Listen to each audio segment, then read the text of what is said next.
I was hell-bent on having a reputation of being an educator right from the beginning. You're a very successful social media influencer, whiskey educator. Today, you're at over 100,000 followers on your Instagram account at Whiskey Nomad. I found a Craigslist ad for 911 dispatcher. I loved the challenge.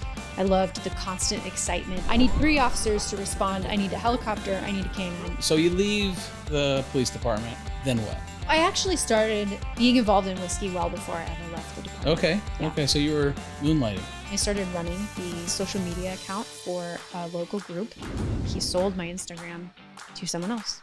So you said, all right, well, now what? I said, well, why am I doing this for other people? I should just do this for myself. Cheers. Cheers. Oh. Yeah, there's definitely like a raspberry note to this that I really like. Nurtured for 2 years in red wine barrels. Dalmore Cigar Malt Reserve.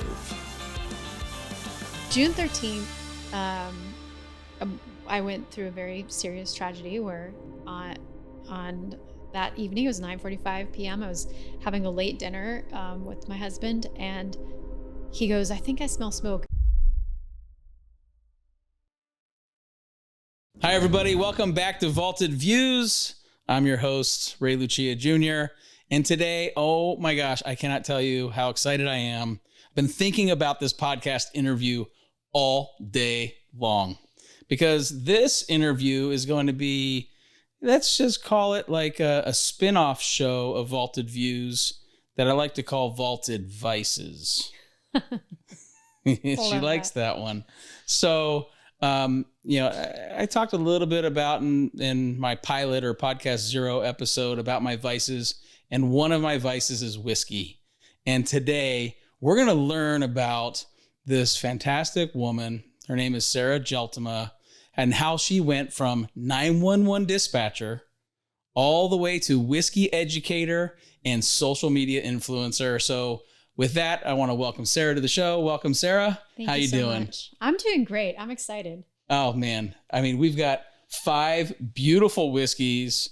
It looks like we're going to do an international tasting today. Absolutely. Yeah. We're going to taste through a bunch of different international styles of whiskey today. Oh, my gosh. So before we get into this, because, all right, so Sarah, she was telling me she's a nerd when it comes to this stuff, right? And so what impressed me, the first time I met her was at an event, and I met her and her husband, Nick, and my wife was there, and she goes, oh, I'm a whiskey, influencer. And I was like, oh, tell me more about that. And she goes, what kind of, whiskeys do you like? And I go, oh, well, I like Blanton's.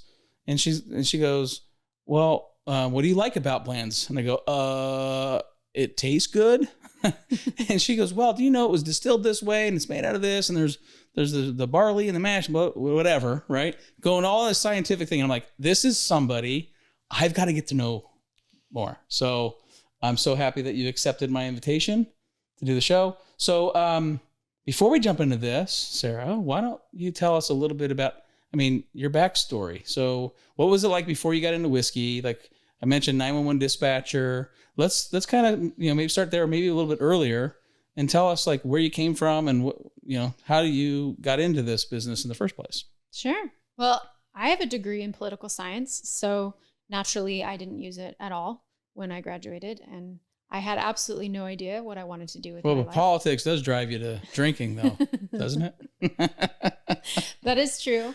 There were meetings. I worked in DC for a very short period of time, and there were definitely meetings in which a bottle of vodka was just placed on the table to have a discussion. Nice. Yeah, so those are good meetings. Yeah. So poli-sci. Yeah. I think the reason I wanted to do political science naively at the time was because I wanted to make a difference in the world. I had this really strong desire to do something meaningful with my life. And when I went to DC, I realized that that really wasn't the place to really help people. It was a lot more about networking. And I am an introvert, and I was really bad at networking. You got to go to events and say, oh, I met Ray one time 5 minutes ago, and you got to sell it like you're Ray's best friend so that you can meet the next level up, so that you can be his best friend, so that you can meet the next level up and get to where you want to go. And I just wasn't that person. I was really bad at it. Yeah, that's I didn't crazy. make it very long in DC. And I even applied for a couple of lobbying groups. And in the interview, the guy put his recorder down, looked at me and was like, this really isn't the career for you. I'm sorry, Sarah, but this isn't going to work out. Yeah, pretty much. Maybe you should go drink some whiskey. I mean, I was talking about, my political beliefs and how solid I was on them. And he's like, honestly, most people here switch. With every president that comes in, you got to know which way the tide's going to roll if you want to be successful. And I was kind of like, what? Just drop all your ideals and just go with the tide of whatever's going to be the most popular? I don't know how to do that. So I went back home, tail between my legs, and thought to myself, what am I going to do with my life, right? I had these dreams in college that I was going to make the world a better place. And now I was living in my mom's house and wondering who I was. Oh my gosh. So I found a Craigslist ad for 911 dispatcher. And I thought, hey, I can really help people. I can save lives. I thought I was applying for the fire department. I thought I was going to be one of those people you call when you're delivering a baby, and I was going to do CPR and help people. Oh, but it didn't work out like that, huh? Well, it's the same application pool as the police department. So I ended up getting picked up by the police department first, and I didn't actually realize it until my very first day on the job. When I went to the police department, I looked up, I was like, this is not the fire department. But I had tested really high in the multitasking skills evaluation that they do. They run you through this stress test where they shine a bunch of bright lights at you, and they give you a bunch of text, and they do a bunch of things at once. And then they see how much you remember and how calm you are in the whole process. So I was in the top 10% of whatever testing group. And so the police department wanted me because they wanted somebody who was capable of doing all that stuff a little more improv than the fire department. But little did you know what kind of calls you would get, huh? I didn't know. I had no idea. I just thought, I'll get to help people. And then I was like, well, I can help people with the police department too. So I bet there were some pretty crazy calls back then. Yeah. There's a lot of them. I'd say that most people don't want to hear the really bad calls that I actually took. Let's not do the bad calls. Why don't we do the funniest call you ever took? All right. So we want to keep it upbeat on the show. I mean, we're drinking whiskey. Yeah. Right? Maybe after the 5th or 6th whiskey, we can start getting into the deep let's hear this story, and then we'll hit a pause once we get to when you launched Whiskey Nomad, and then let's dive into some of these whiskeys because I'm getting thirsty. All right. So one funny story, about 6 years into my career, I was a radio dispatcher. So they're the people who talk to the officers, and they deal with that side of things, not talking to civilians, but dealing with controlling pursuits and all that stuff. Yep. And we were taking a call down on El Cajon Boulevard, University, that area. And if you know anything about that region, especially back then, which was maybe about 10 years ago, there was a very large Middle Eastern population in the neighborhood. And one of the Middle Eastern families was raising goats in their backyard. And one of their fences had come down, or they had left it open. Okay. And so about 7 goats got released onto University Avenue in the middle of rush hour traffic. And University is not... That's a busy street. It's a busy street. And so Californians, we drive like it's a freeway. Cars are whizzing by. Yeah, they're weaving in and out of goats. Yeah, and there's goats running all over the So the how road. do you handle a scenario like that as a dispatcher? They don't train you for this kind of stuff, I bet. Right. The thing about the police department is that they don't train you for much of what you actually experience. I mean, you learn the basics of handling a crisis, but every crisis is completely different. Nothing is ever the same. And so, I mean, the police officers, they're getting called out to these goats, but they don't have goat training. There's no training in the academy for how to handle goats on the road. So when they got there, I could tell that the officers were just kind of stressed and struggling. They didn't really know what to do. So I started calling it like it was a pursuit, of a suspect. I go, I need a description of the goats. I need road conditions. I need the helicopter in the air. I need direction of travel. Which direction are you going? Did you call it a bolo? Yeah, I did, to my division. I was like, we've got 7 goats, 1 black and gray, 1 red and white. They're heading north or eastbound on University Avenue, 2 in the street, 1 on the side, on the north side. I need 3 officers to respond. I need a helicopter. I need a canine, and I got everybody going like it was a pursuit, and everybody got really into it. It was hilarious. They're like, I got a goat herding apparatus. I need a Sergeant 10-4 and a goat herding apparatus. I need a Sergeant 10-4 on the helicopter overhead, and I need to know the speed and the direction of travel. A goat herding apparatus, otherwise known as a rope. Yes. It was actually one of those things that we pick up stray dogs with. But the goats were pretty well behaved. They actually jumped into the cars. I think they were pretty freaked out. Some of them they got tackled in the road by a couple officers, but that was pretty fun. Wow. That's not bad. I had to drop that one. All right. So now that I know that puns are on the table. Puns are everything's on the table when we're drinking whiskey, right? I mean, actually, some of the best conversations I've had in my life have been over nice, fine whiskeys. So, and this is already one of them. So let's jump into that. We'll come back, and then there was a point in your life where you had to make a decision, and we'll let people kind of sit on that one for a second. You had to make a decision of what you wanted to do with your career, and you ended up obviously getting into whiskey education and then becoming an influencer. But I'm dying to hear about the first one. I believe it's from Canada, eh? Yep. So this is called Caribou Crossing. It's a Canadian single barrel. If you know what the word single barrel means, it means that the whiskey was so good in that one single barrel that they didn't want to blend it with any other barrels, and they released it as a single barrel selection. Anytime you see single barrel on a bottle, the distiller tasted it and said, "This is really good. We're going to release it as a special single product." Fantastic. So usually they're pretty delicious. So I'm going back to Canada. I was in Calgary earlier in the year. I'm going back to Calgary, then off to Banff. So if this is any good, maybe I'll have to pick up another bottle on the way back. I've heard that the Fairmont Inn at Banff just redid their bar, so you should check it out. Ooh, okay. They actually invited me out there to do a review of their whiskey bar. Oh, okay. So it's probably got a pretty good Fairmont, selection. what's it called? The Fairmont Hotel. Fairmont Hotel. It's like the beautiful castle looking one that you see in all the photos. I think we might be staying there. You probably are. I got to look that one up. I'm pretty sure. I think that's the one we're staying at. Well, perfect. I'm super excited now. Okay. Well, all right. So cheers. Let's see. And then tell us what you taste, and I'll tell you what I taste. But no one really cares what I think. I care.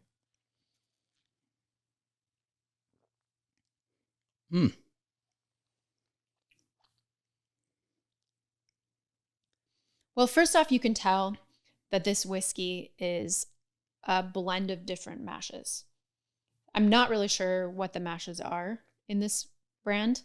A lot of Canadian whiskey is pretty mysterious about what they put in their whiskey in terms of whether or not it has a certain amount of corn, wheat, rye, or barley. Okay. One really fun fact about Canadian whiskey actually is that the word rye in Canada is actually just synonymous with the word whiskey. So they could call something a rye whiskey. Doesn't mean there's any rye in it. It could have zero rye in it. And that's just because when whiskey was developing in Canada, they started making whiskey with rye and people liked it that much more. So they started asking for the rye. And then over time, it just became known as whiskey. And so they still kind of call it rye whiskey, even though it doesn't have any rye in it. Interesting. Yeah. On this, I get it's really light, first off. Yep. The proof is only 80. Which doesn't lend a ton of intensity. Why does it burn so much? Is that it didn't burn? Didn't burn for you? No, it burned for me. Man. Well, it is your first sip of the day. I cheated a little bit. Did you acclimate your palate? I'm learning something new. I have to acclimate my palate, folks. So anytime you drink high proof spirits, you have to acclimate your palate. How do you do that? So you take a tiny, tiny sip of the spirit that you're tasting, and you swish it all around your mouth. In Kentucky, they call it the Kentucky Chew. Take a tiny sip, rub it over your tongue, put it over your gums, swish it around your mouth. And this basically gets your entire mouth used to something that's high proof. Okay. And then the next time you take a sip of the same alcohol, that's when you pull flavors. That's not going to burn. So if you notice, when you took your glass, you sniffed it a little bit. Gently swirled it. And I just went straight for down in it. And maybe that was what it was. So I just swished it around. Interesting. Add a little bit of oxygen, release some of the ethanol vapors from the glass so that you can get a little less alcohol on the surface and a little bit more of the flavors underneath. It is much smoother after you're doing that. Yeah. Huh. Sometimes I do that. Not something. They teach you slurp your wine to get the oxygenate the wine. So it's kind of similar. It's similar, but it has a different purpose because in proof spirits, tequila, brandy, rum, whiskey, the proof is so much higher. What actually happens is there's something that basically tells the receptors in your brain, kind of like when you eat spicy food. When you eat spicy food, it says, this is really hot. It's burning me. Yep. But it's obviously not actually burning you. Like nobody comes away from eating a jalapeno and has like scar marks, or smoke coming out of their mouth, but it feels really hot. This is an effect that's in peppers. It's called capsaicin. Well, whiskey has the same effect on the palate. So it basically triggers a pain receptor. Your brain says, I don't know what to do with this high proof ethanol that just hit the tongue. So I'm going to translate that into heat. And so you're going to say, oh, it's burning me, but it's not actually burning you. So when you acclimate your palate, when you take a tiny sip before you go to take your sip that you taste, what you've done is you've slowly introduced that high proof and you've basically calmed your receptors down. You've said, hey, look, it's not going to hurt you. You're okay. You're okay, you wimp. Yeah, you're fine. You're safe. It's all good. I learned something new right there. And then that second sip, you can actually taste it because your brain isn't going, we're burning. It was actually much better after I did the swishing. What do you call it? Acclimating your palate. Wow. Okay. That was actually kind of nice. Yeah. Smooth, easy.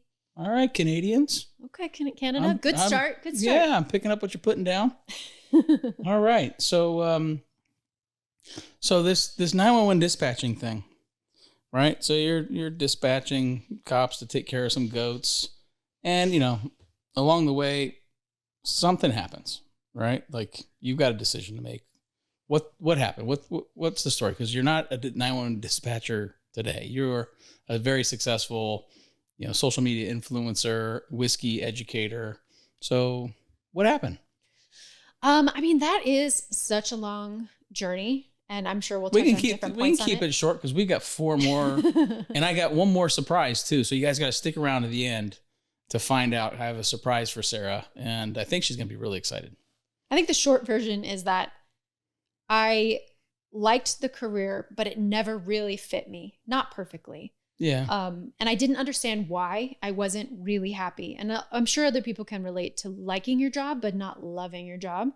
And like being in your job and saying, hey, this is pretty good. At the same time, you're at your job Googling other jobs, right? Thinking like, what else could I do with my life? Right. And that was kind of how I approached the police department. I mean, I really liked certain parts of it. I loved helping people. I loved the challenge. I loved the constant excitement. It's never boring. I could never be a 9-to-5 person ever. And I knew that from the beginning. And so this gave me the freedom to be able to like travel and like work overtime, to take long vacations and like do all kinds of cool stuff and then feel fulfilled at the end of the day. But other parts of the job, like government work, were not for me. I mean, I was trying to change things or improve things or say, hey, have we ever considered doing things differently? To the government. To the government. And if you like people like that, by the way, in business. In business. Yes. But yeah, I can imagine the government. No, if it ain't broke, don't fix it. Exactly. And so I was always butting heads trying to like, hey, we should try this thing. We should, even if it fails, like there's continual, innovation and improvement that we can do, and we can just grow as a department. And so I headed up training, and I did all kinds of stuff, and that I could try to find to like, fulfill that, but it just didn't really fit. I didn't really fit amongst people who were really content to just have things be the same. Right. I found some joy in training. I headed up the mentoring program. I actually created the mentoring program for the San Diego Police Department dispatchers. And I also found a love of basically developing computer programs. And they hired me in 2017 to redesign the entire software system that the dispatchers were doing. And I started off just being a subject matter expert and ended up basically running most of the project. I mean, that's a big deal. And I loved it. And that was probably one of the biggest moments in which I realized, hey, maybe I'm not meant to just be a radio dispatcher. And at that point I was a supervisor. And maybe there's more that my technical mind and my nerdy desire to like know things and solve problems and do other stuff just wants, maybe I'm just. You just felt like you had more to give. Exactly. I started to kind of feel like I was outgrowing the space. And then COVID hit. And I think a lot of people, when COVID hit, they found their true calling, they shifted. And for me, I was the first watch supervisor on duty. So 5:30 a.m. Or 5 a.m. pretty much, I was in my chair. So every day the governor of California or the president or whoever was sending some new memo out. This is illegal today. This is what the changes are. And I was drafting memos, and I essentially created the rules that surrounded San Diego. Like I decided whether or not we were going to enforce, runners not wearing masks. So it's your fault that our surfers couldn't surf? That was not my fault. Okay. That was not my fault. That was an individual incident. Our skateboarders couldn't skate in the skate parks? Well, for example, things like people called on their neighbors having parties. And then the dispatchers would come to me as a supervisor on duty, the only one there. And they'd say, are we going to go enforce this? Because people aren't supposed to be, having these events. I'd be like, no, we don't have the resources to be chasing a lot of this stuff around. And I battened down the hatches kind of on what we could or couldn't handle. I helped create systems on how we could handle smaller things, things that happened hours ago. An hour ago, I was at McDonald's and the employee pulled down their mask to talk to me when I gave my order. And like, they're not even on duty anymore. All of these different things. And I tried to create systems that would help us keep up with this constantly shifting environment. And then it's probably frustrating as all get out. It was so frustrating. You're like, really? I had carpal tunnel from the amount of memos I was typing. It was insane. And it was just so weird to me that this person, me, just with absolutely I had a political science degree, but why me? But you were in a pretty I'm making the decision. decisions because nobody else is there to make the decision. Is pretty much the summary of it. So the one person who says, is there a way that we can do things better? Is probably the only person there who's actually trying to figure out how to make things better. I was trying. I think I made some mistakes.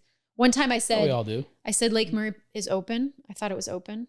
The park. I was like, yeah. Someone called. They said, can we go to Lake Murray and go walk around? I was like, yeah, absolutely. Why not? Right? It's outdoors. And then the park rangers showed up and they started giving everyone tickets. And I had to call the ranger's office because the whole neighborhood had come out like, oh, Lake Murray's open, And that was my fault. Sarah's fault. That was my fault. Oops, So sorry. anybody who got a ticket at Lake Murray that day, I'm so sorry. That was entirely my fault. Well, that whole era was so much confusion. It was just ridiculous. It was just ridiculous. Yeah, I'm so glad, but it makes sense. Is that what drove you to whiskey? Yeah, that whole job drove me to drinking whiskey. I drank a lot of whiskey during the pandemic. A lot of people did. Yeah. I started studying cocktails more in the pandemic. What's fascinating is, whiskey is kind of like a male-driven industry. Absolutely. And it's a male customer base primarily. But during the pandemic, I noticed more women, for whatever reason, whether it's on social media or I don't know, wives of my friends, experimenting and learning about whiskey for the first time. So one of the things that I do, one of the many things that I do is I'm the president of Women Who Whiskey San Diego. So I focused for the last 6 years on just educating women about whiskey who are interested. And the truth is that women are really interested in this. But the environment of whiskey is usually so difficult to really ask questions and feel like comfortable. Right. It's kind of intimidating. It's intimidating. I'm intimidated when I'm around you though. Good. Good. The women are taking over the world, which is great. Love women. I've always, I've had more female friends over my lifetime than male friends. How odd is that? So I'm excited I can have a conversation over whiskey with a female. It just kind of fits right into my wheelhouse. So you leave the police department, and then what? So I actually started being involved in whiskey well before I ever left the department. Okay. Yeah. Okay. So you were moonlighting. Yeah. Okay. So this outlet of creativity in social media and reviewing whiskey, it gave me sort of a. By the way, that Canadian one, it got much better. It usually does towards the bottom of the glass, no matter what it is. I think I had this moment when I was kind of young in which I got really, really drunk on tequila. Used to be super, super fan of tequila. And I had one too many. And probably 12 or 14 shots of tequila. You're probably drinking like Cuervo or something like that. It was Patron. Patron, I really liked Patron. And the bartender really liked me. And he's like, $2 shots of whiskey or tequila for you all night. And I don't really remember much except that I pantsed my brother and a friend threw a glass of water over my head and I lost my contact. And it was one of those nights. And you were scarred from drinking tequila ever since. If you've ever had an experience like that with tequila, I don't know what it is about tequila, but you can't recover from that. I only drink the really nice tequilas that that drink like, whiskeys.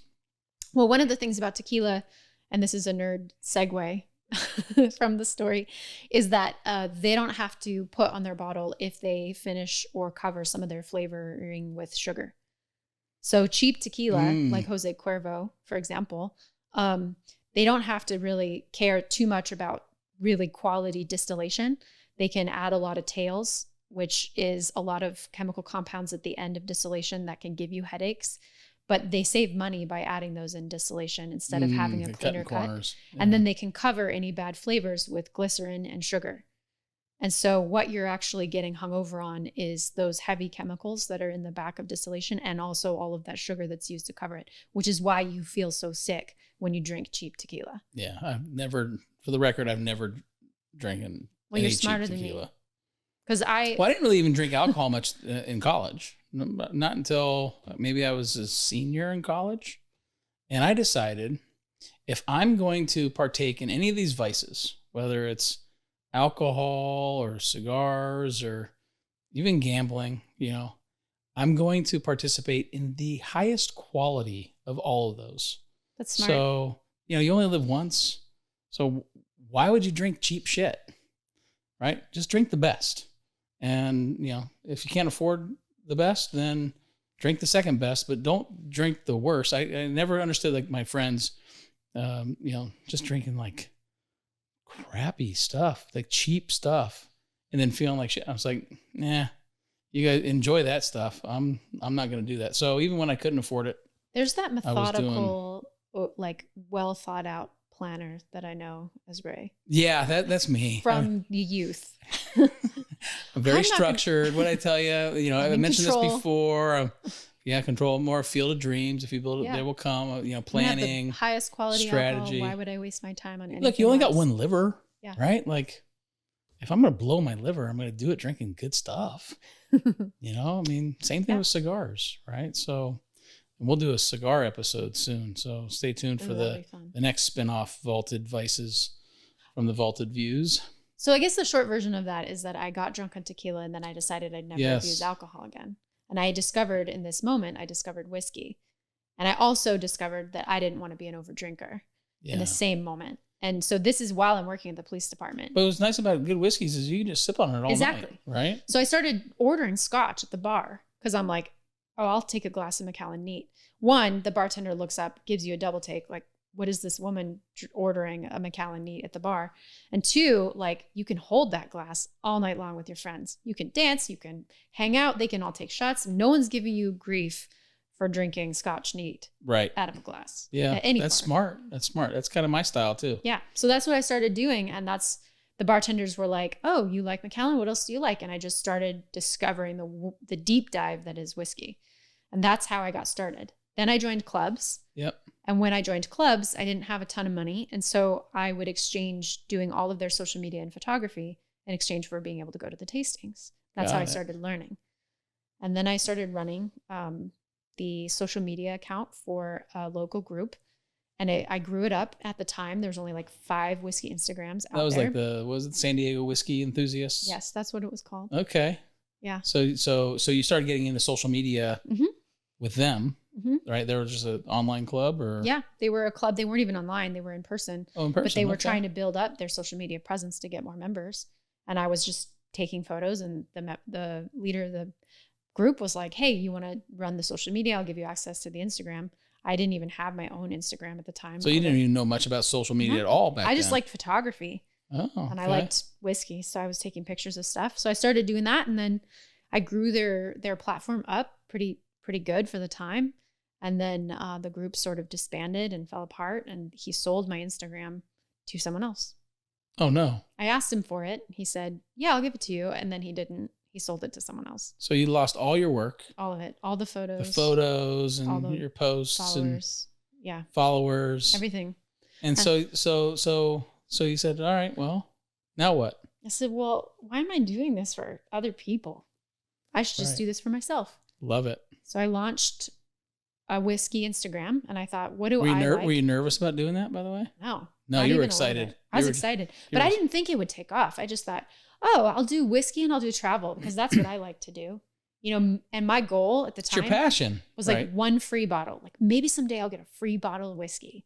That was my goal. One free bottle. Yeah. Yeah. It was, Oh my gosh. that was the goal. And How long ago was that? Oh my gosh.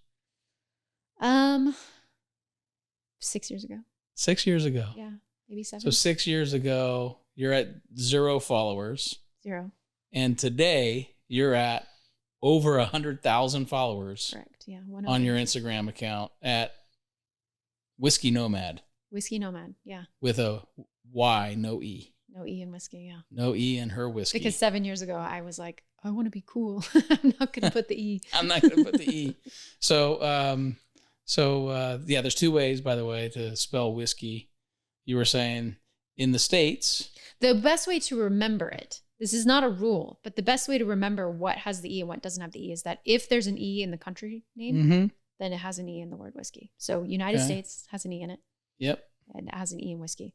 Ireland has an E in it. Yep. Has an E in the whiskey. Scotland does not have an E in the name of the country, and it does not have an E in whiskey. Japan does not have an E, does not have an E in whiskey. But there are always exceptions. Like in the United States, there are 2 brands immediately that come to mind that don't put E in whiskey. One is Maker's Mark and Old Forester, because they give homage. They give homage. Homage, not homage. That's the opposite of what we're talking about.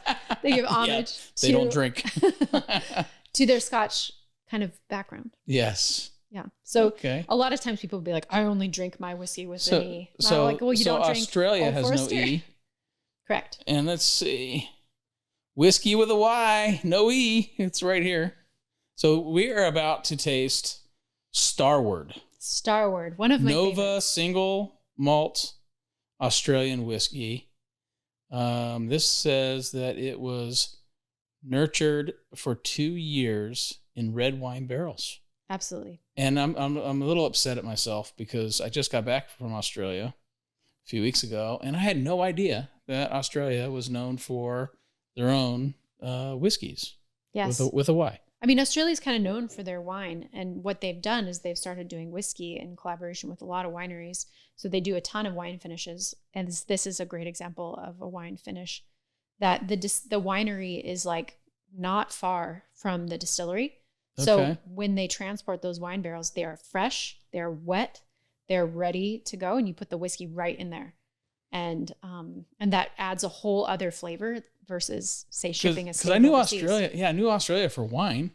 Like they have Shiraz. Like there's a Syrah, and then their version is with a Z, right? Shiraz.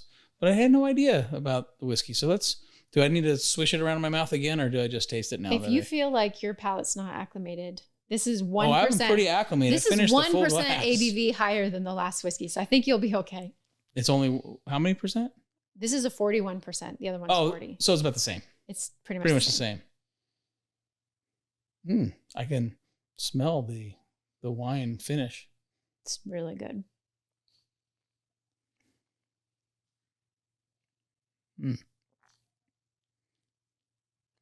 Oh. Okay. Right? So you get a ton of like jam. That's I was looking for the word jam. Yeah. Exactly what I was thinking. You nailed it. No. There was a flavor kind of forward, and then there was a secondary kind of when it hit the back of your mouth. And I'm let me taste it again. I'm trying to nail that.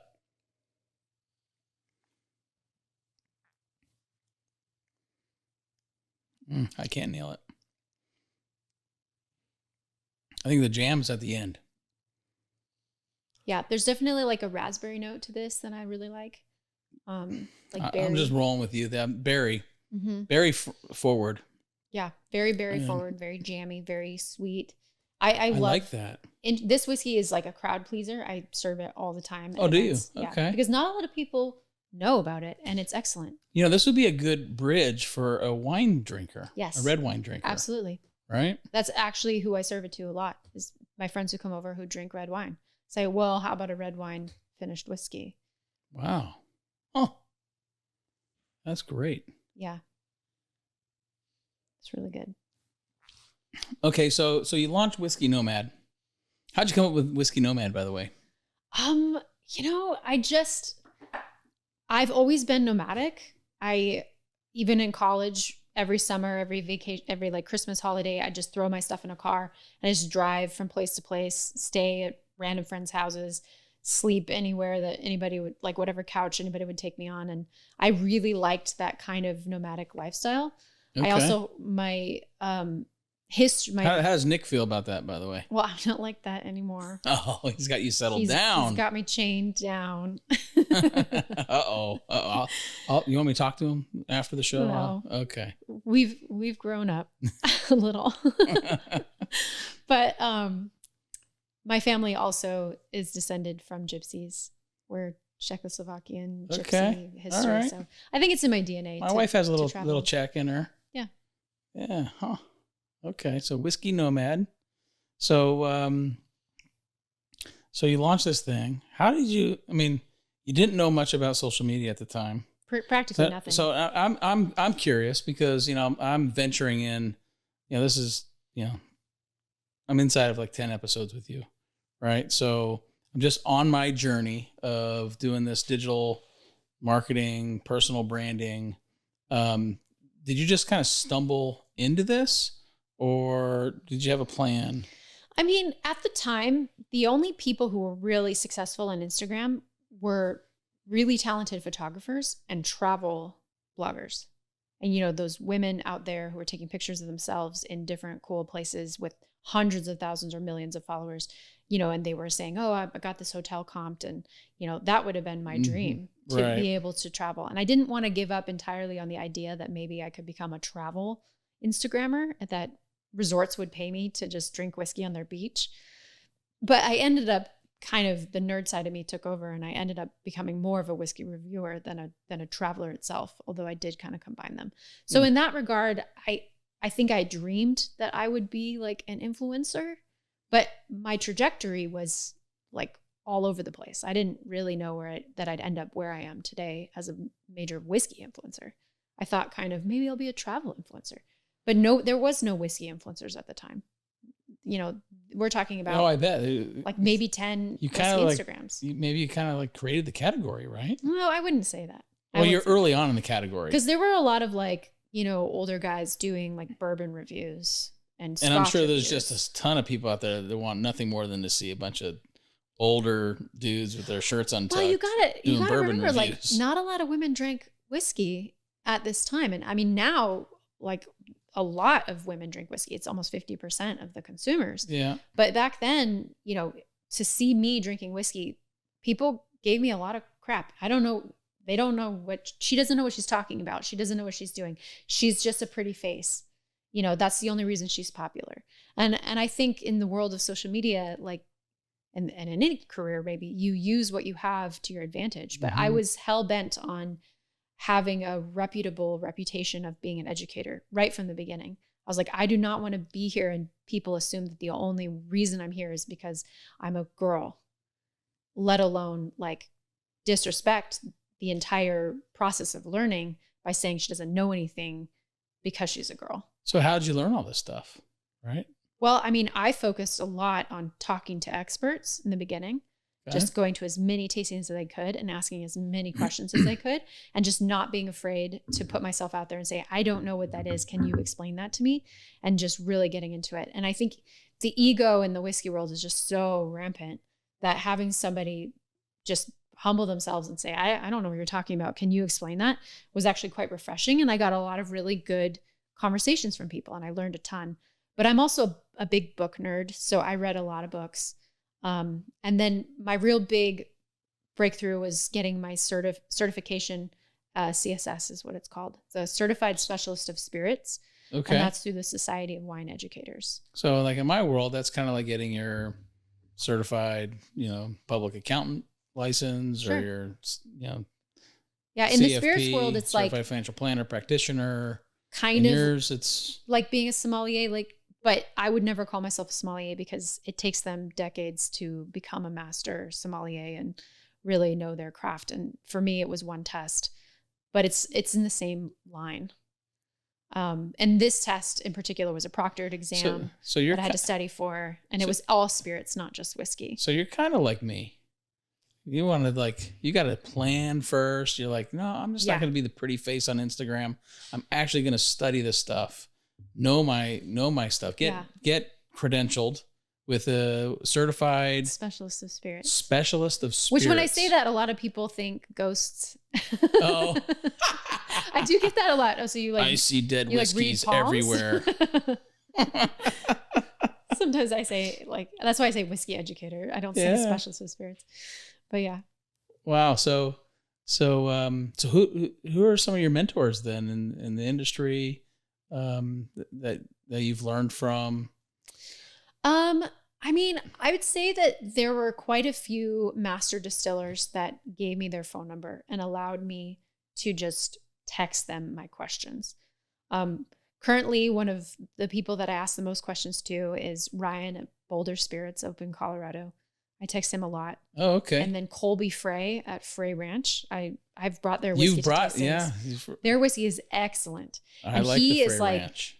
I don't even know what generation farmer he is, but his whole family's been farming out there in Nevada since before Nevada was a state. And he's the first one to decide to do whiskey. And so he really knows his grain. And I mean, really knows farming, and he really knows. And he's like, everything here is made on the farm. There's nothing in this whiskey that we import. And I was like farm to bottle. Yeah. They call it ground to glass. Ground to glass. Yeah. Because it's right from the seed.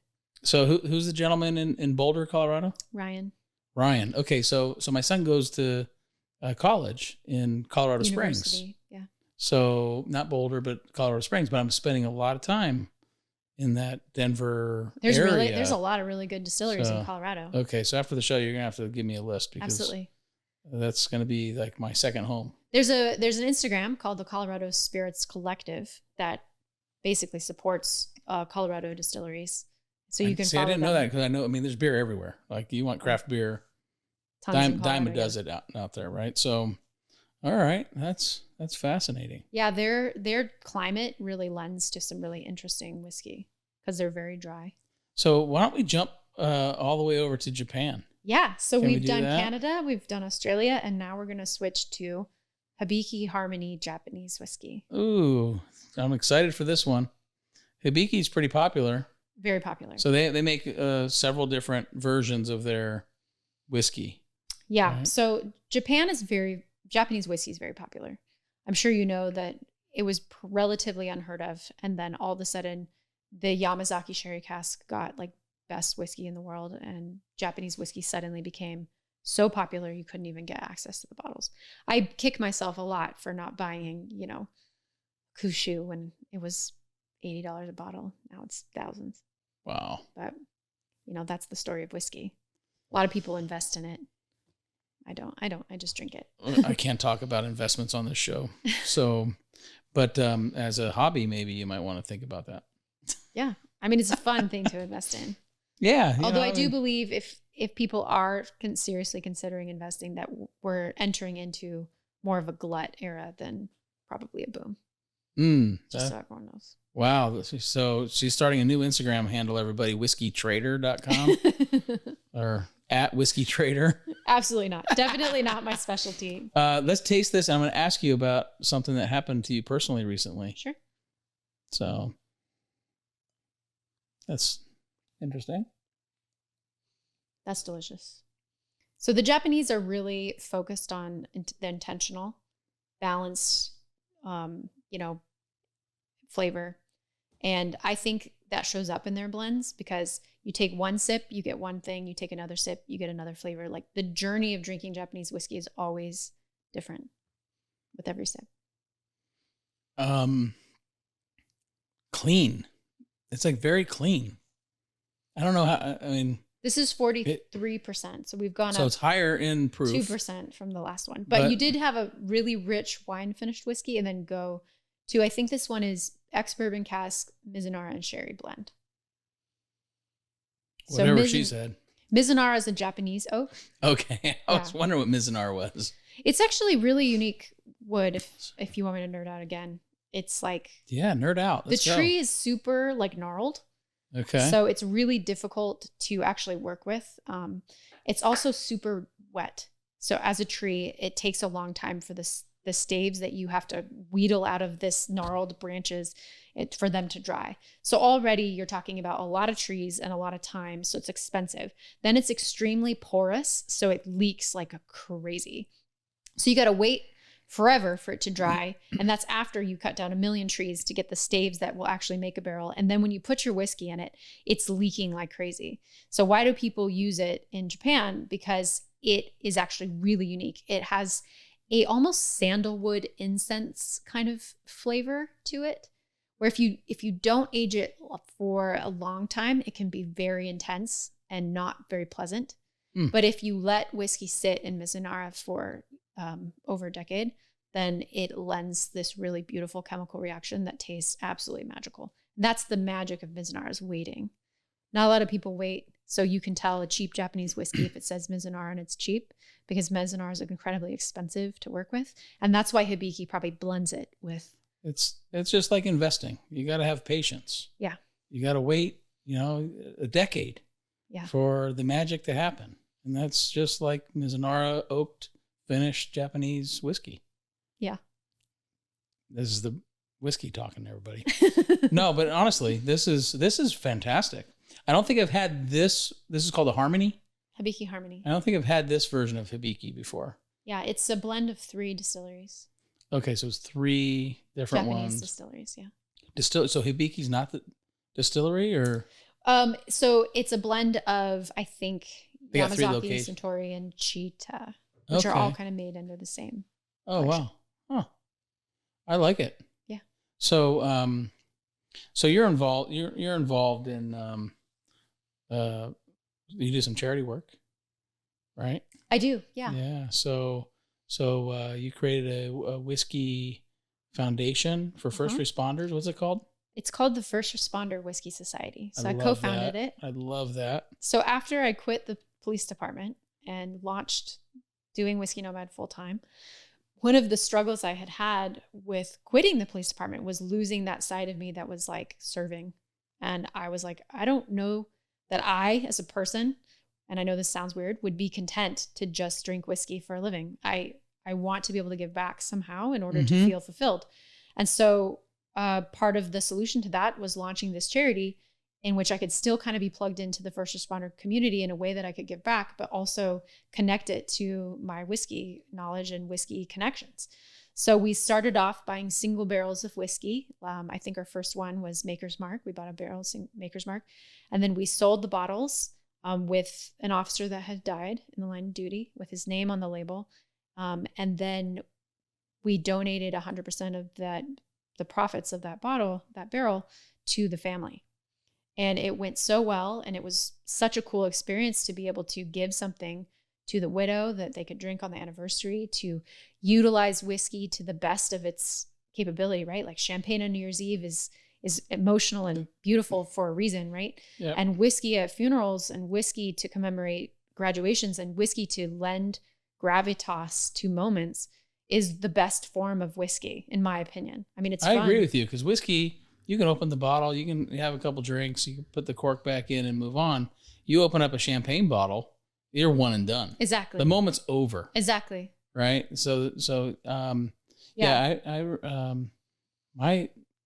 My parents have a bottle of whiskey. I'm not sure what it is. It's just coming to mind right now. And I want to say it had something to do with my grandfather on her side of the family. And they don't drink. Like a little bit of wine every once in a while, but every once in a while they just uncork that bottle and they pour a little sip, and as a memory. And there's nothing that will evoke memory like the smell of something. I mean, if you've ever smelled a perfume that you loved, or a flower that reminds you, or fresh grass that reminds you of soccer as a child. I mean, there's so many things that we associate with the aroma that goes straight into the memory cortex. And I think whiskey can really trigger that. So it also can be really helpful to remember a loved one that may have passed. So speaking of aroma, so it's about 9:45 p.m. at your house, and you smell smoke. You smell smoke. Oh, yes. And go ahead. Tell the rest of the story. So June 13th, I went through a very serious tragedy where on that evening, it was 9:45 p.m. I was having a late dinner with my husband, and he goes, "I think I smell smoke." And I was like, "I think I smell smoke." And we started wandering around the house looking for smoke. And I thought it was in the front yard. I opened the front door. I saw smoke in the front yard. I thought, the neighbor's house is on fire. You should go check on them. And my husband ran out the door to go check on the neighbors. And I ran to the back bedroom and I looked in the backyard and I thought, oh, there's smoke in the backyard. And then he came back and he said, I think it's the neighbors, but I didn't see any flames. And then we're wandering around the house some more and it started getting really bad. I started pulling my sweater up over my shirt because I couldn't breathe. I was like, this is really bad. And then he walked through our kitchen and opened our garage door and was met with a face full of flames as our dryer had caught fire and quickly lit our entire garage and attic on fire. So he grabbed a fire extinguisher, being the ultra prepared person that he was not far. He yelled at me, "Get the dogs out of the house." I grabbed the cat. I had to wrestle the cat. He was under the bed running from side to side. I grabbed him by his face, pulled him out. You do what you got to do. Stuffed him in a backpack. Yep. Put everybody outside. And in that time, he had put the fire out, we thought, with the fire extinguisher. So we went outside. We called the fire department. Hey, we put the fire out, but we need you to come check because we're both first responders. So we know that there could be a flare up and something could be in the walls or it could flare up or whatever. In the time that it took the fire department to show up, us standing outside, I saw flames on the roof of the house. Oh, no. So it had traveled up our dryer vent and had gone into the roof, which was full of, I think we had like a carpet up there. We had a plastic Christmas tree. We had, just boxes of stuff. Yeah. And it had lit up really fast and we lost the whole house. The whole house. It didn't all burn. But the entire garage burned. But what we ended up discovering was that our house, which was built in the 40s, was full of lead and full of asbestos. And so all of the smoke that had flown through the house in this one room fire had carried with it lead and asbestos through the walls, and anything porous in our house, which was all our clothing, all our furniture, all my whiskey, everything that wasn't basically a metal cabinet was ruined. We did testing on it all and it all was contaminated. I didn't know it was that big. I thought it was just a fire in the garage. So it was technically just a fire in the garage, but because the smoke traveled through the whole house, and I have pictures of like it pouring out through our windows, the fire department shined a flashlight through our front window and it was black. Like the smoke had filled the whole house and had just covered it in soot. And with that soot, which could have been maybe cleaned, came lead and asbestos. So, but in your garage, and it's terrible what happened to you and Nick. So sorry for that. But you had all the whiskey that you've collected over the years, been donated on behalf of the first responder. What's it called? First Responder Whiskey Society. Whiskey Society. So we had used. And you lost all that too? Yeah. Well, the garage had stored all of the whiskey that we were donating to our paying members, the collections that I had built up to be able to give back to them for events, all of our membership kits that we had been preparing to mail out to our members. And next to the garage was my whiskey bar, which had 800 bottles of whiskey that were all ruined. 800 bottles of whiskey. 800 bottles was my private we're talking collection. Tens of thousands of dollars easy, right? Yeah. Probably way more than that. Probably. Some rare stuff too, I bet, in there. Irreplaceable, really. I mean, whiskey that I had gotten traveling throughout the last 10 years of me being a whiskey drinker, gifts that reps and distillers had given me that were rare and, unheard of bottles, that things that I just got back when whiskey wasn't super popular that were now worth a lot more today. Oh my gosh. So an entire linear lineup of Glengoyne. I don't know. Just everything I loved. Well, God's got a plan. God's got a plan, and get you back up on your feet. And while we're talking about traveling on your feet, let's travel over to our next whiskey. Scotland. Yeah. I don't have a kilt for this one, but this might be one of my favorites, actually. I actually, in an earlier podcast episode, I think I finished like half of this bottle. I love this stuff. Like it actually kind of merges two of my vices in one. Cigars and whiskey. It's a cigar malt blend, right? Or whatever it's called. Yeah. So the Dalmore Cigar Malt Reserve. So Dalmore actually made the cigar malt, and it was so popular, people loved it, and they discontinued cigar malt, and people threw a fit. Bring back the cigar malt. And so they changed it up a little bit, and they changed the recipe, and they decided to release it as the Cigar Malt Reserve. So anytime you see the word reserve on there, it's the new version of the Reserve malt. Is the new one. Yeah. So if you want the OG, then you'd have to find one with cigar malt on it. Oh, I am definitely looking it up. And that would be a good thing to hunt for, because maybe there's a liquor store out there that doesn't know that they have the OG Dalmore. Okay, so the Dalmore Cigar Malt No Reserve is the original. Yes. Well, let's taste this one. This looks great. Now, this one's darker. Yes. So this has an Oloroso sherry, I believe, finish. Oloroso sherry is usually like I get dark fruit and like maybe a little bit of nuttiness, but it also lends a lot of color to whiskey. Anytime you see whiskey with this kind of color in it, you're like, oh, that's probably finished in something. Yeah. Why do they call it the cigar malt? Because it was specifically designed to pair well with a cigar. Okay. And then it's a malt whiskey. Do you know what a malt whiskey is? Yeah, malt whiskey. Understand that. But how do they design? I mean, there's a lot of cigar smoking going on. I want to be part of that club. So you want something, when it pairs with a cigar, you want something that will stand up to the intensity of a cigar without overpowering the quality of a really good cigar. Right. Right. So this is perfect for it, right? Because you're going to get like chocolate. I get chocolate. You maybe get a little bit of citrus.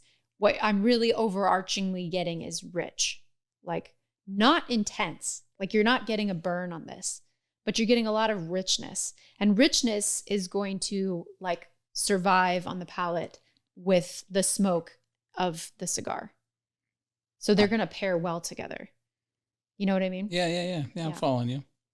I'm just enjoying this. I'm like, how fast can I drink this stuff? Because it's so good. Like imagine trying to smoke a cigar with, say, the Hibiki.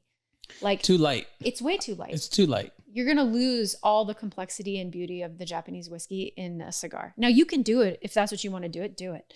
But like, I mean, if I was smoking a light cigar, maybe like a Connecticut wrapped cigar, maybe, or even a Cuban, maybe.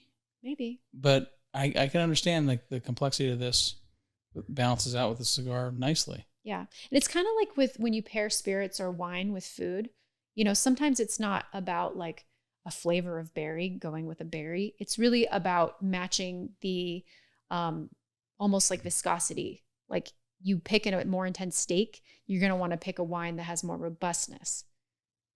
Right. Rather than something that's lighter. Even if it's a red wine that's lighter, it's not going to hold up to the oiliness of a steak. Right. So that's why they want you drinking white wines or Pinots with fish and Cabernets and other heavier wines with steak. But if you made a fish with a super robust sauce that was overpowering completely in every way, then even then a light white wine might not be the best choice. So you're matching intensity almost more than you're matching the rule of thumb of what you're pairing it with. Awesome. Like this is fantastic. So, let's get into the whiskey nomad stuff because I'm totally intrigued, right? So you start off at follower 0. Today you're at 100,000. You're crushing it, right? I asked you earlier before we sat in the vault here. I go, so this influencer thing, you making any money doing this stuff? And she goes, oh yeah, I'm doing great. Like that's awesome, right? Like so for all you like wannabe influencers out there, I mean, follow Sarah over here. I mean, she's figured it out. So you've networked with different folks in the industry. You're a judge, I understand too. Yeah, I'm a spirits judge. I judge the San Francisco spirits competition. So anytime you see those little, like for 2024 for whiskey, if you see those little ribbons over the bottle at the store that says gold medal winner or bronze, that was me probably. Wow. I think I drank 80 to 100 whiskeys a day for 3 days straight. Woo! Yeah. Whew. And you're spitting. Trust me. You're not swallowing. You're not swallowing. It wouldn't last very long. Okay. So we're not going to go. So. But yes, I am a professional. You are. Okay, now the whiskey's kicking in. We're not going to go to the Hawk Tour girl or nothing like that. But let's jump to, so you said, okay, I'm not going to be the pretty face. I'm going to get educated. I'm going to get licensed or credentialed. I'm a judge, right? From 0 to 100,000. Like, what would you say is the greatest achievement that you've accomplished with Whiskey Nomad?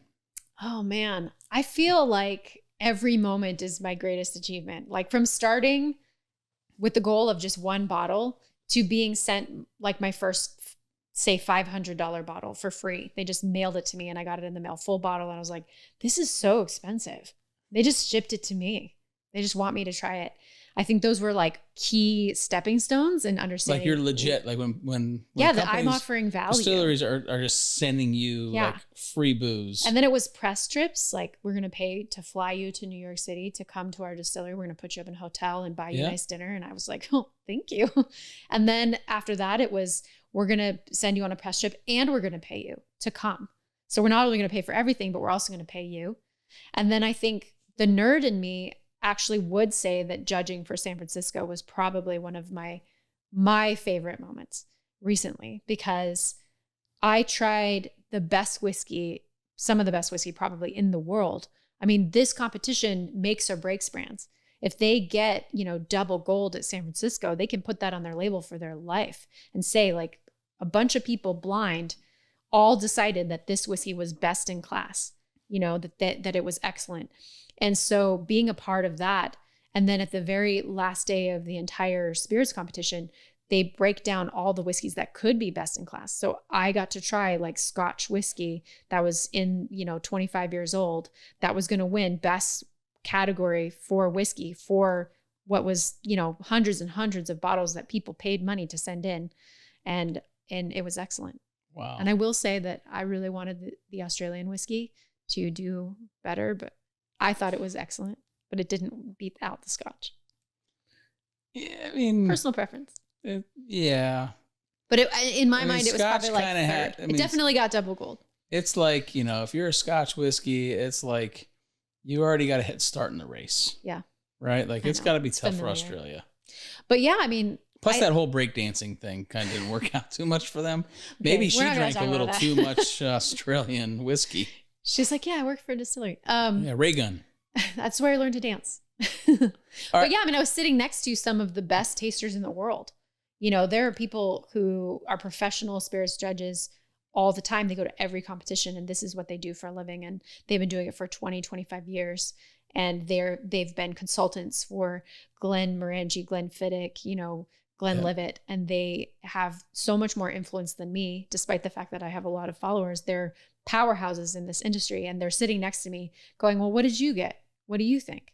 And I'm giving them my opinion. They're like, oh yeah, that's true. And they have no idea about your backstory or anything like that. I mean, we introduce ourselves at the beginning, but they're asking your opinion. You wouldn't be there if you didn't have a palate that was worthy of being there. Yeah. You got the palate. So speaking of, let's test your palate on the last one. Where are we going now? We're in Scotland. So we're taking a little bit of a detour into America. Oh, we're coming back. This is a rye whiskey that's actually a blend of rye whiskey, Calvados, and Armagnac. So 60% rye, 30% Calvados, 10% Armagnac. So it's like not even technically a whiskey.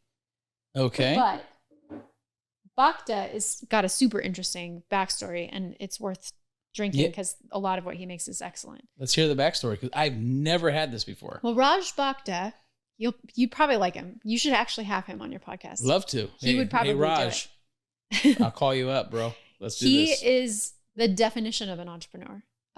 He started Whistle Pig. So Canadian whiskey. Okay. We didn't even touch Whistle Pig. I know. So Canadian whiskey is known for being blended. What they blend is what they call grain whiskey and then like their flavoring whiskey. So grain whiskey is lighter and like a little bit easy to sip, and then they add the more intense flavoring whiskey to it to make their blends. What Raj did is he went up to Canada and he was like, Canadian whiskey is really not that expensive. And there's a ton of flavoring whiskey just aging here for years. So I'm going to buy barrels and barrels of flavored Canadian whiskey, which is beautiful and intense. I'm going to bring it down to America where the palate of people is, they tend to like more intense flavor. And I'm going to sell it as Whistle Pig. And so he launched Whistle Pig and it was brilliant. And then, let's back up. So he took Canadian whiskey methodology. I mean, that's how he founded it. Yeah. And brought it to America. And he bought the best of Canadian whiskey and brought it down to America, rebottled it, launched Whistle Pig. Like packaged it up as Whistle Pig, which is off the charts. Yeah. Like 100% rye, right? Yes. Absolutely fantastic. Totally unique. And, we're in a rye. What's their famous one with Boss Hog? Yeah, Boss Hog. There's one, I like the World one. I can't remember the name, but yeah. And then basically the company became really, really big. And as it became bigger and more wealthy, more people, got involved in it. And then he started becoming a little political. And I think he ran for a political position as a Republican.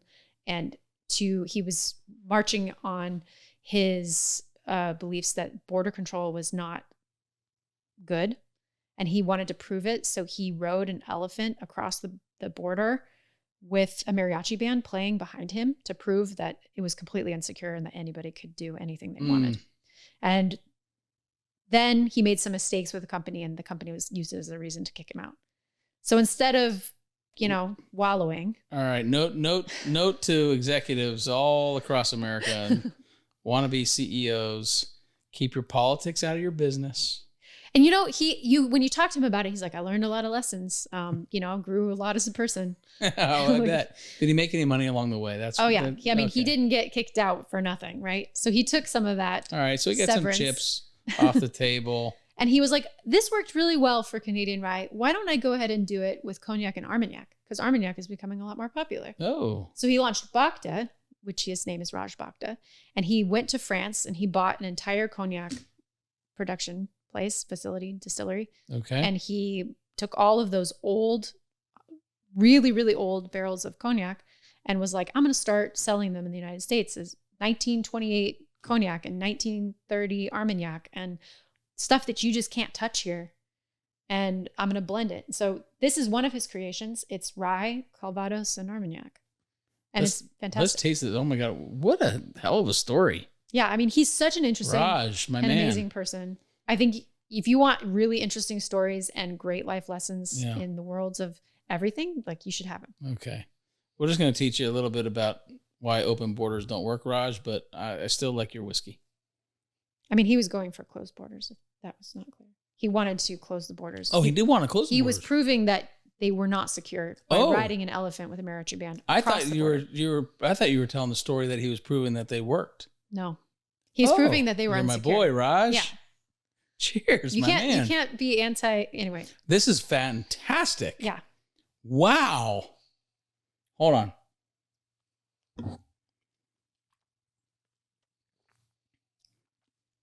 Like, what am I tasting here? Because raisin, a little bit of pepper, definitely. Is there a little bit of black licorice in there too? Yeah, probably a licorice flavor. I get that. I mean, rye is spicy, right? Yeah. If you've ever had 100% rye, generally speaking, you're going to get dill, like dill pickle, or you're going to get like black pepper or some combination of the two. And so this doesn't have, a lot of anything about it. It's got the rye, and then the Calvados, if you don't know, is an apple spirit. It's made from apples, sometimes pears. I got a little apple in there. Yeah. It's usually really sweet. And then Armagnac being brandy, which is made from grapes. So you're getting a wide variety of intense spirits all kind of blended together. This is the most interesting, whatever you want to call it. You said it wasn't really a bourbon. It's not technically a whiskey, no. It's not even technically a whiskey. It's definitely not a bourbon. What does he label it as? What's that on the label? Straight rye whiskey, Calvados, and Armagnac. Okay, so he calls it a whiskey.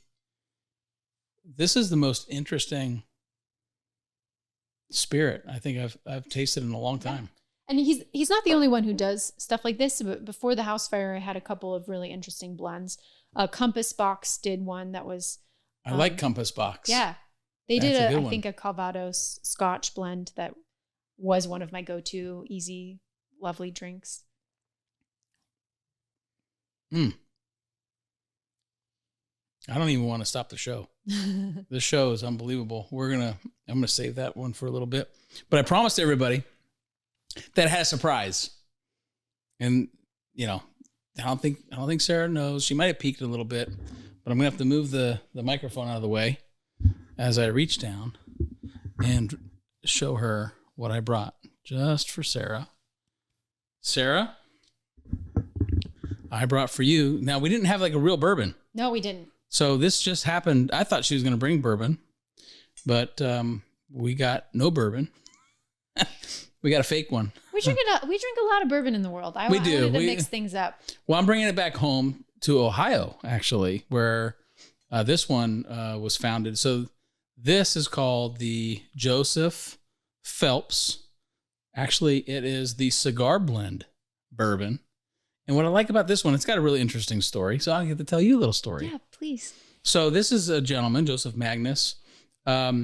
He started making bourbon in the Prohibition era and was pretty good at it, pretty successful. Then obviously we know what happened to all the bourbon. Went away. I think it was his great grandson is about to sell his home, and they're looking in the attic and they find a bottle of his bourbon. And it was under a different name back then. I'm looking it up in my notes. I can't remember. Maybe I don't think I even have it in my notes here. It was a whiskey club. I forget what it was called. Anyway, you guys can look it up online. Joseph Magnus. They decided to taste it and toast great grandpa Joe, and they go, "Oh my God, this is so good." And what they did in his honor is they took it to some scientist, probably someone like you, right? Who was able to reverse engineer the formula. And then they started their own distillery with great grandpa Joe Magnus's formula from the Prohibition era. And so this is basically Prohibition era whiskey. That's cool. All right. Bourbon. I wonder how they did So, I don't know the science behind all that stuff. I'm going to find out. But it's a pretty cool story. And next time we meet, you find out, you do the research. You got it. I think you actually know the blender. The blender. Yeah. So the blender of that whiskey is someone named Nancy Fraley. Yes. Who I would consider to be one of my heroes in the whiskey industry. Yeah. She's nicknamed the Nose, if that tells you anything. The Nose. Which is such a cool nickname. For this industry, that's great. I know. I had her on my that's fantastic. My Instagram. I did an Instagram live with her where I just interviewed her and talked about her life. And she actually said that she doesn't really like to be called the Nose because there is someone else already called the Nose. So she preferred to be called the Snout. The Snout. The Snout. Wow. So we can call her that, but she's amazing. I mean, she can smell something and she can create blends out of just nosing things. And she currently consults for Still Austin out of Texas. And every month she does a Nancy's pick where she goes through their barrels and she picks a barrel or blend that she really loves. And she puts it on the shelf as a limited edition. And if I was in Austin, I would be there every month when that release came out picking those because she's the best in the industry. Wow. What she picks as good is going to be amazing. So Nancy, I think you just took first place over Raj. Yeah. I'm gonna try to get you on the show. I'm going to let you do the honors, Sarah. Thank you. Why don't you pour us a little splash? You want a little splash? Well, the show's almost over and I'm going to hang around for a little bit. So a generous splash? Generous splash would be nice. So as you're doing that, we're going to wrap this interview up. And this has been a fantastic podcast. I mean, one of my favorites. Actually, I love you, Dad. You were my first. But Sarah, I mean, this is special. This is special. But so you've been on this journey, 911 dispatcher, right? You get into playing around a little bit with social media while you're learning about different whiskeys and bourbons. right? You dive in after, an unfortunate kind of situation with the club that you're working with, right? Trying to be respectful there. And you launch Whiskey Nomad that is literally taking you now around the world to all these different places, met all these really cool people, right? Like, I mean, just fantastic. And you're so smart. I mean, educated, gone through all this stuff. So, leave us with like, just, even if it's just one, like key insight from this whole journey, right? From being like a government employee, basically, to entrepreneur, successful social media influencer, doing something that you love. Like if someone out there is watching this show, and I always say, you got to take one thing. If I can just get them to take one thing away from this, right? To better their lives, like what's that one thing, right? And so key insights about your journey that you'd like to share with everybody as we're enjoying this Joseph Magnus cigar blend. I think bourbon. I mean, there's so many key points that I wish I could share with people. And I'd love to talk to anybody who wants to switch careers or become an influencer and is wondering how that transition is going to go. But for me, I mean, it's a wild swing from government employee to social media entrepreneur. And the thing that really got me there was knowing my values, specifically my work values. So we all have values in our personal life. We have relationship values and we have work values. And when I deep dived into doing the work on myself, journaling, I got a career consultant, mentor, and just people, and started asking them like, what do I really want to do? What can I do? And what are my skills? Because a lot of people say, go find your passion, but passion usually comes from things that we're not kind of naturally good at. Right. A lot of times skill comes before passion. People don't acknowledge that enough.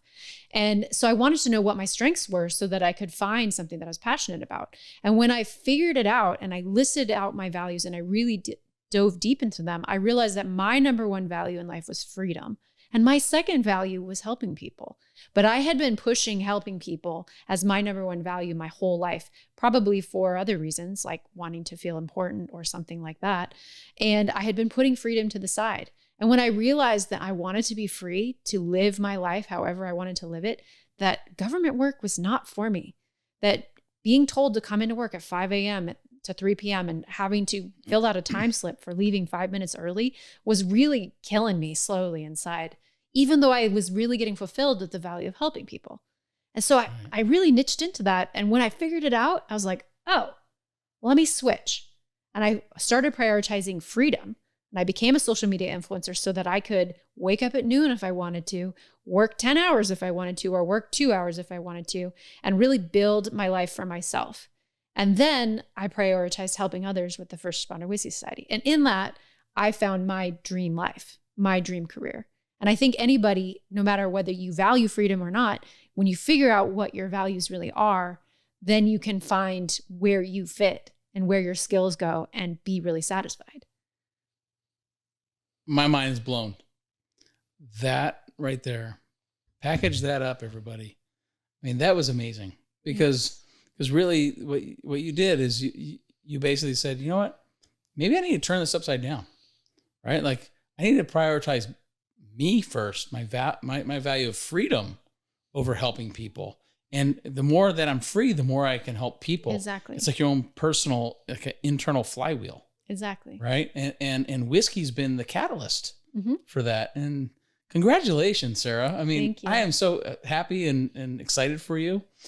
Before we leave, tell us a little bit about this Joseph Magnus. I mean, because I would love to end it on that because it was so special. But I want to hear what you have to say about this because this is really different than all the ones. Although the Bacta is one of my favorites. So immediately when you taste it, you can tell that the proof on this is a lot higher than what we've gone to. Mm-hmm. I think this one was 50%. And I just looked at this one, it's 63%. Right. Right. So you're getting like a ton of alcohol. So that's 63%. Double it. ABV. So double it, it's whatever, 120 27%, whatever it is.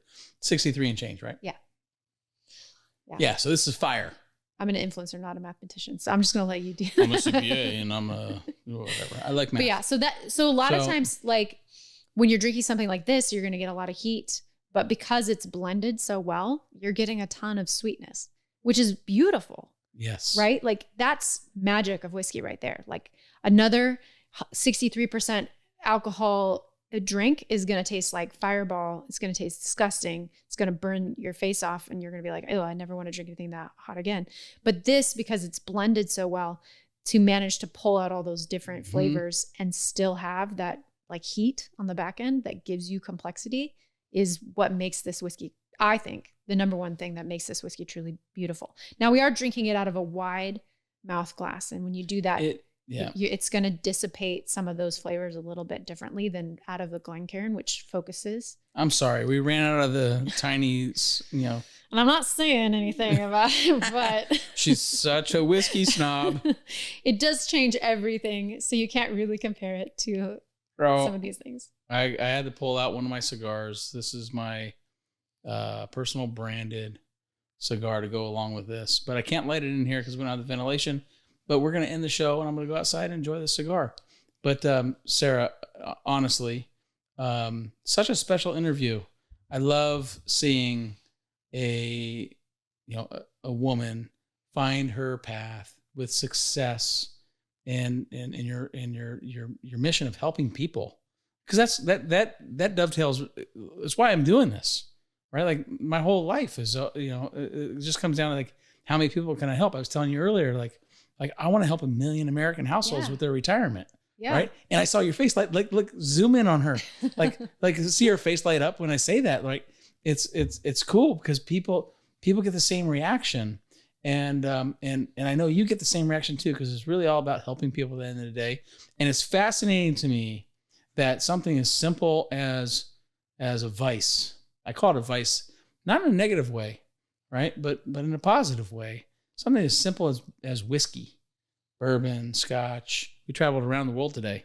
Can help you do that and help more people. And congratulations to you and all the success with you and Whiskey Nomad. And I know everyone's going to be following you. And so go check Sarah out at Whiskey Nomad on Instagram, and you'll learn about all the things that she's doing. The course, the education course that she's selling. Oh yeah. I'm going to be selling a course starting probably December. Yeah. So, if you like what she has to say, get educated on this stuff because I'm definitely going to. And so I hope to share some of that education with you guys along the way. But Sarah, thank you so much for accepting my invitation. It was a pleasure and an honor to have you here. Thank you so much for having me. You're the best. Cheers. Cheers.